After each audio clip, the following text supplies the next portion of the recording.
विघ्नहर्ता श्री गणेश, श्री गणेश, श्री गणेश। महाराज कबीर ने इतने महान ऋषि को अपनी पुत्री का हाथ देने से कैसे मना कर दिया पिताश्री? उचित है गणेश।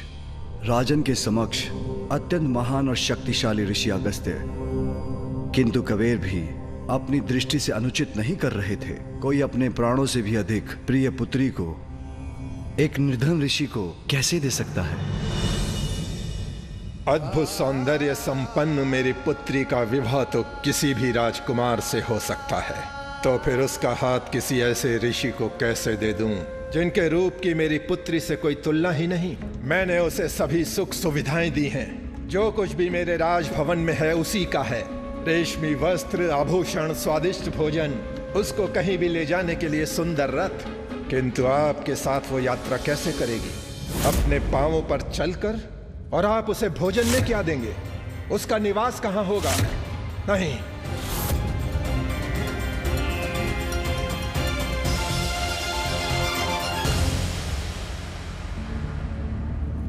ऋषिवर, मेरी पुत्री कोई साधारण राजकुमारी नहीं है।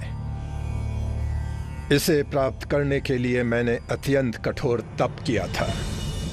ओम श्री विष्णवे नमः। ओम श्री विष्णवे नमः। ओम श्री विष्णवे नमः। ओम श्री विष्णवे नमः। पुत्र कबीर,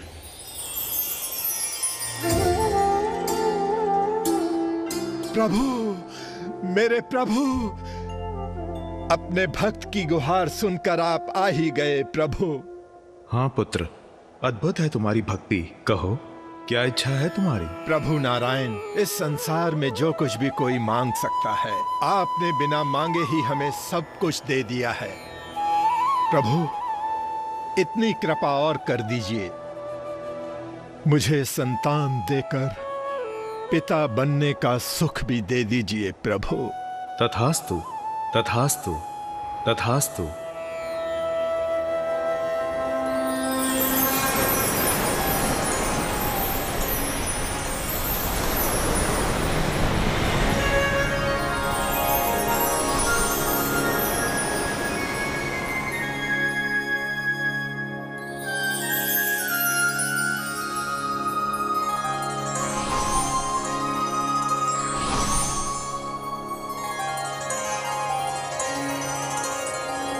यह कन्या मैं तुम्हें पुत्री रूप में दे रहा हूं। इसका नाम लोपामुद्रा होगा।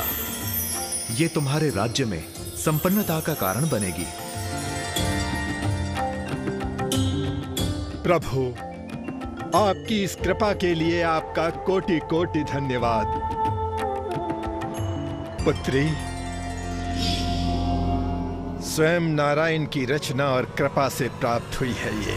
ऋषिवर, मैं आपसे पुनः क्षमा याचना करना चाहता हूं, किंतु मैं अपनी पुत्री का विवाह आपके साथ कदापि नहीं करूंगा। यदि आप मुझे दंड स्वरूप शाप भी देना चाहते हैं तो वो भी मुझे स्वीकार होगा।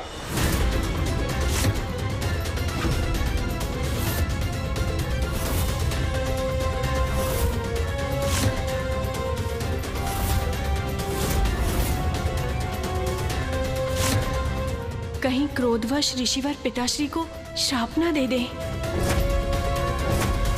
महाराज कबीर, मैं आपकी दुविधा समझता हूँ।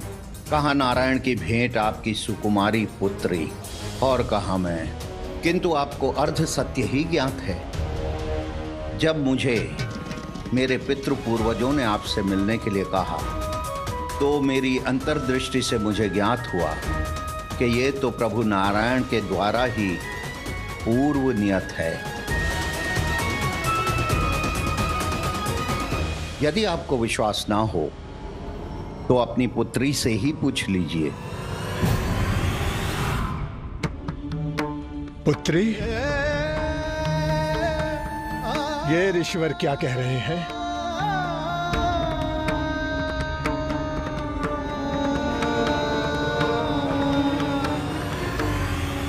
हाँ पिताश्री, एक दिवस जब मैं वंदना कर रही थी तब प्रभु श्री हरि नारायण ने मुझे दर्शन दिए थे और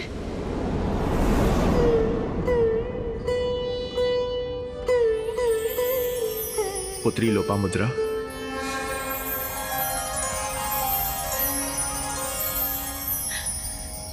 प्रभु, प्रणाम प्रभु। कल्याण हो पुत्री लोपामुद्रा। उचित समय आने पर तुम्हारा विवाह ऋषि अगस्त्य से होगा, जिसके पश्चात तुम कावेरी नामक नदी का रूप धारण करके दक्षिण भारत की धरती को जीवनदायिनी जलधारा प्रदान करोगी और वहां का अकाल दूर करोगी। जैसे आपकी आज्ञा प्रभु नारायण।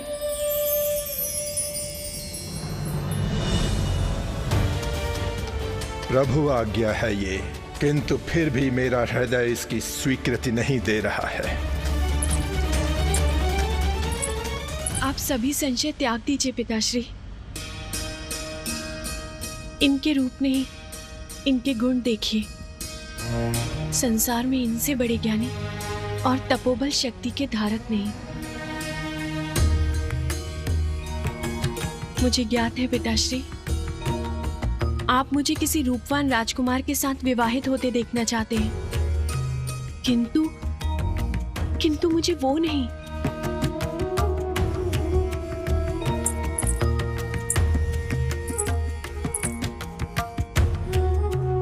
ऋषि अगस्त्य मुझे पति के रूप में स्वीकार हैं और आप भी इनका प्रस्ताव स्वीकार कर लीजिए। पिताश्री, ऋषि अगस्त्य का उद्देश्य तो ब्रह्म ज्ञान प्राप्त करना है, इसीलिए सभी सुख सुविधाओं से स्वयं को वंचित रखते हैं। आप मेरा विवाह इंद्र जैसे योग्य देव से होते देखना चाहते हैं ना? किंतु पिताश्री, ये इतने महान हैं कि स्वयं इंद्रदेव इनसे सहायता मांगने आते हैं। त्रिमूर्ति भी निर्भर रहती है इन पर। ये जो चाहे क्षण भर में प्रस्तुत कर सकते हैं। ये तो मेरा सौभाग्य है कि मैं इनकी पत्नी बनूंगी।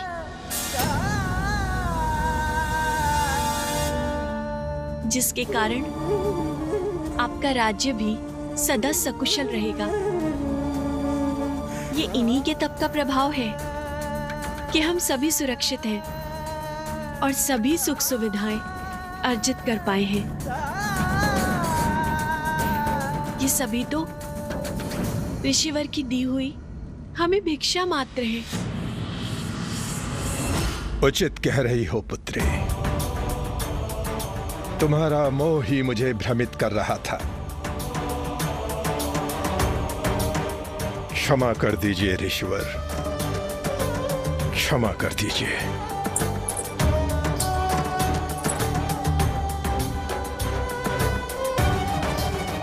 तुम्हारा सौभाग्य ही मेरी इच्छा है पुत्री।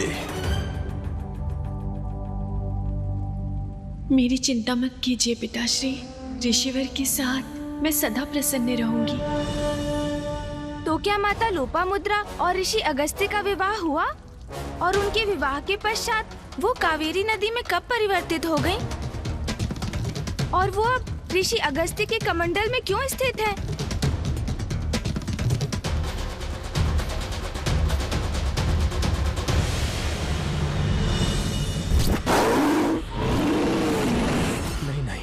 मुझे महादेव अथवा इंद्रदेव को इस विषय में बताना ही होगा।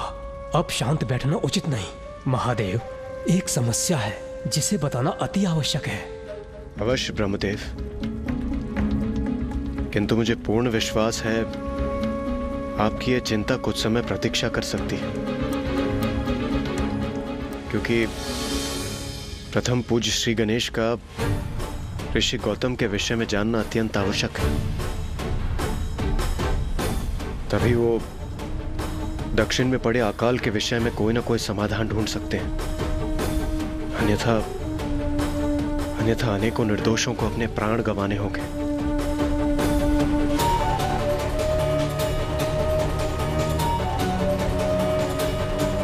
इंद्रदेव उचित कह रहे हैं, किंतु मैं इस अनिष्टकारी आभास को भी नकार नहीं सकता कि सागर के जल के भीतर जहाँ महादेव की क्रोधाग्नि का प्रभाव हुआ, वह अवश्य कुछ अत्यंत विकराल और भयंकर जन्म लेकर पनप रहा है। संसार की रक्षा के लिए ये जानना अति आवश्यक है कि सागर की अतल गहराई में कैसे और किस संकट का जन्म हुआ है।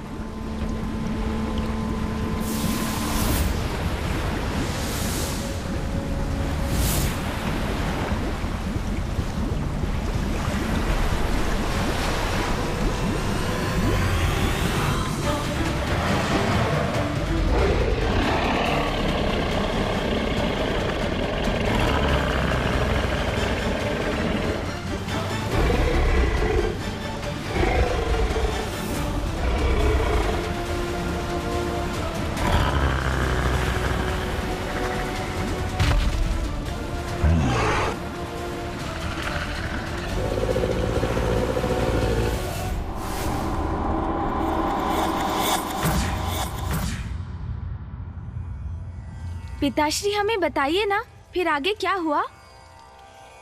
फिर ऋषि अगस्त्य के साथ देवी लोपामुद्रा का विवाह संपन्न हुआ और वो अपने पति के साथ एक नवीन जीवन प्रारंभ करने के लिए तैयार हो गई।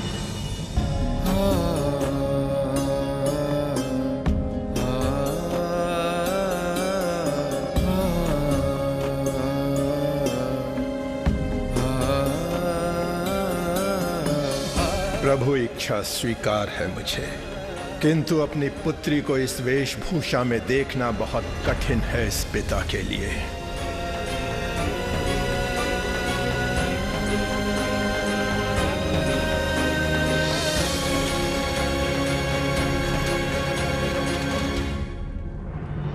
पिताश्री, मैं अपना ये जीवन सहर्ष स्वीकार कर चुकी हूँ। मुझे आशीर्वाद दीजिए।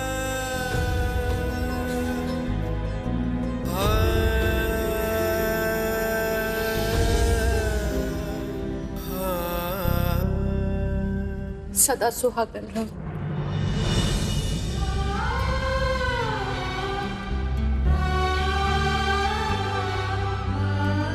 अब हमें प्रस्थान करना चाहिए स्वामी।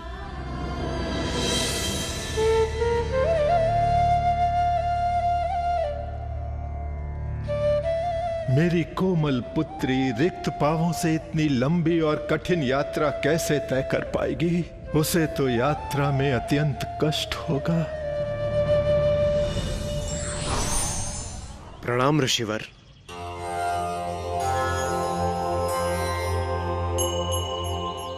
ऋषिवर, आप अपने पैरों को क्यों कष्ट दे रहे हैं?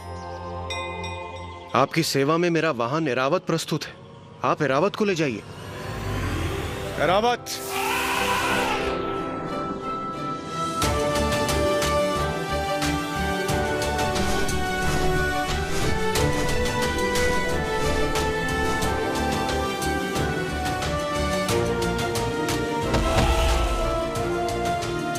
ऋषिवर, प्रभु श्री नारायण ने मुझे आपकी सेवा के लिए भेजा है। आप जहां कहें मैं आपको वहां पहुंचा दूंगा।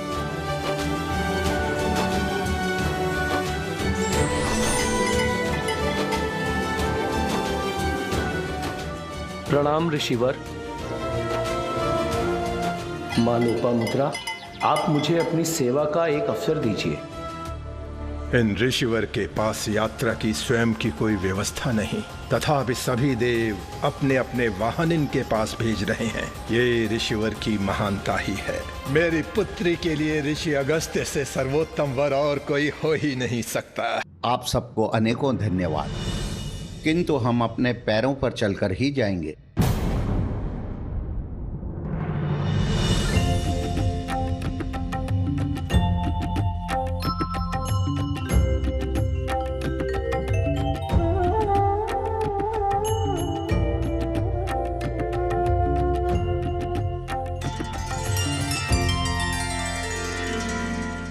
क्या हुआ इंद्रदेव? कदाचित आप कुछ कहना चाहते हैं पर कह नहीं पा रहे हैं।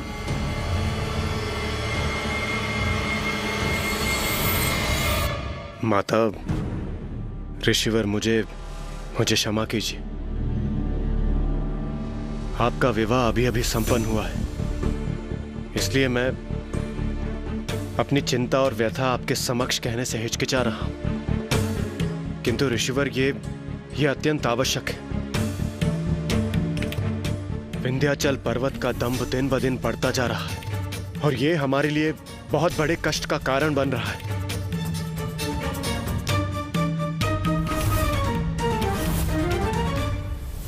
कोई कितनी भी ऊंचाई पर पहुंच जाए, उसे उसका दंभ नहीं करना चाहिए। विंध्याचल का ये व्यवहार सर्वथा अनुचित है।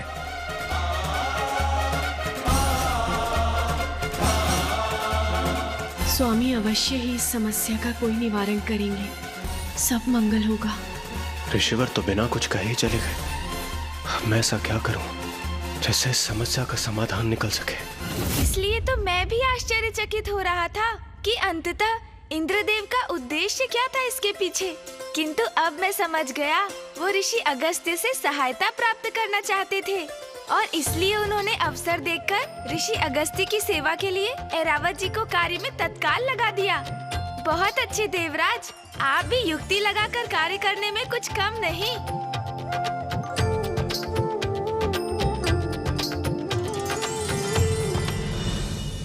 मुझे कुछ कहने का अवसर ही नहीं मिल रहा है। अपनी चिंता महादेव तक कैसे पहुंचाऊं मैं? सागर के गर्भ में जो भी संकट छिपा है, हमें उसे बढ़ने नहीं देना चाहिए।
और माता लोपामुद्रा के विवाह के पश्चात फिर आगे क्या हुआ पिताश्री?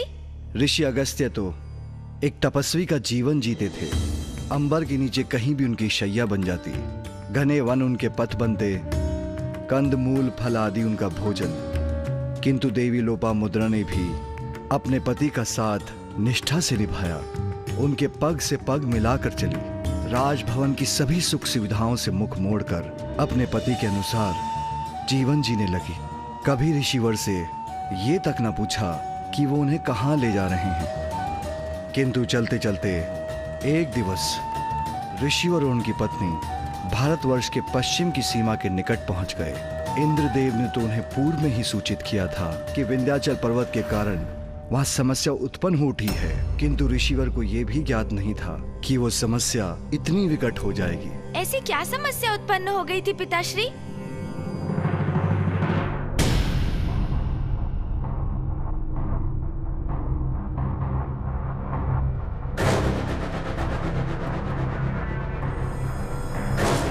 उस समस्या का नाम था विंध्याचल पर्वत।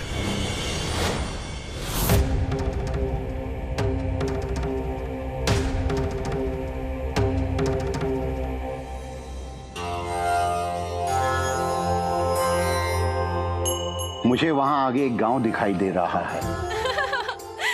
मुझे पकड़ो, मुझे पकड़ो। हम कुछ समय वहां विश्राम के पश्चात आगे बढ़ सकते हैं। जो आज्ञा स्वामी।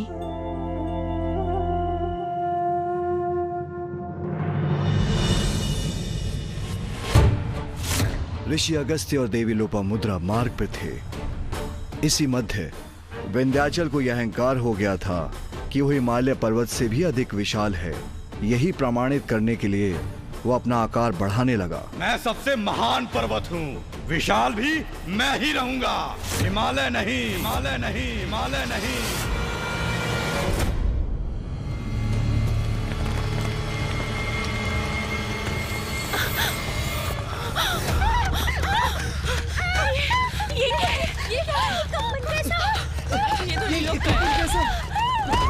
कंपन कैसा?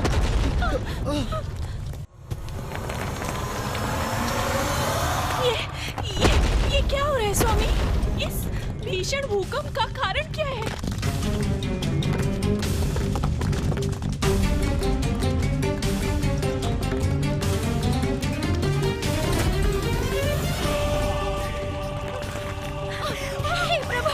हे प्रभु, ये क्या है? हे प्रभु, ये शिलाखंड हमारे निवास पर क्यों गिर रहे हैं? ये कैसा संकट है?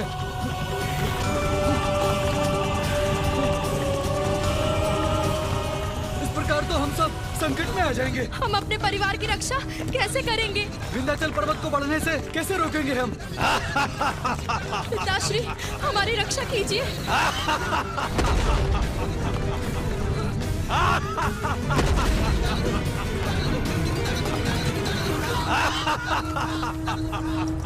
ये कैसी छाया है? तो पिताश्री, फिर ऋषि अगस्त्य ने विंध्याचल पर्वत का अहंकार कैसे तोड़ा?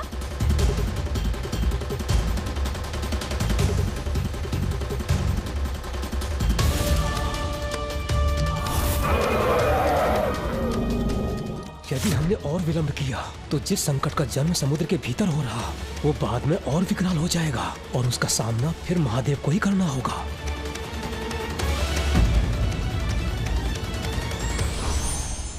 समस्या से चिंतित नहीं होना चाहिए, अभी तो उसका समाधान ढूंढना चाहिए। For more updates, subscribe to our channel, click the show links and enjoy watching the videos.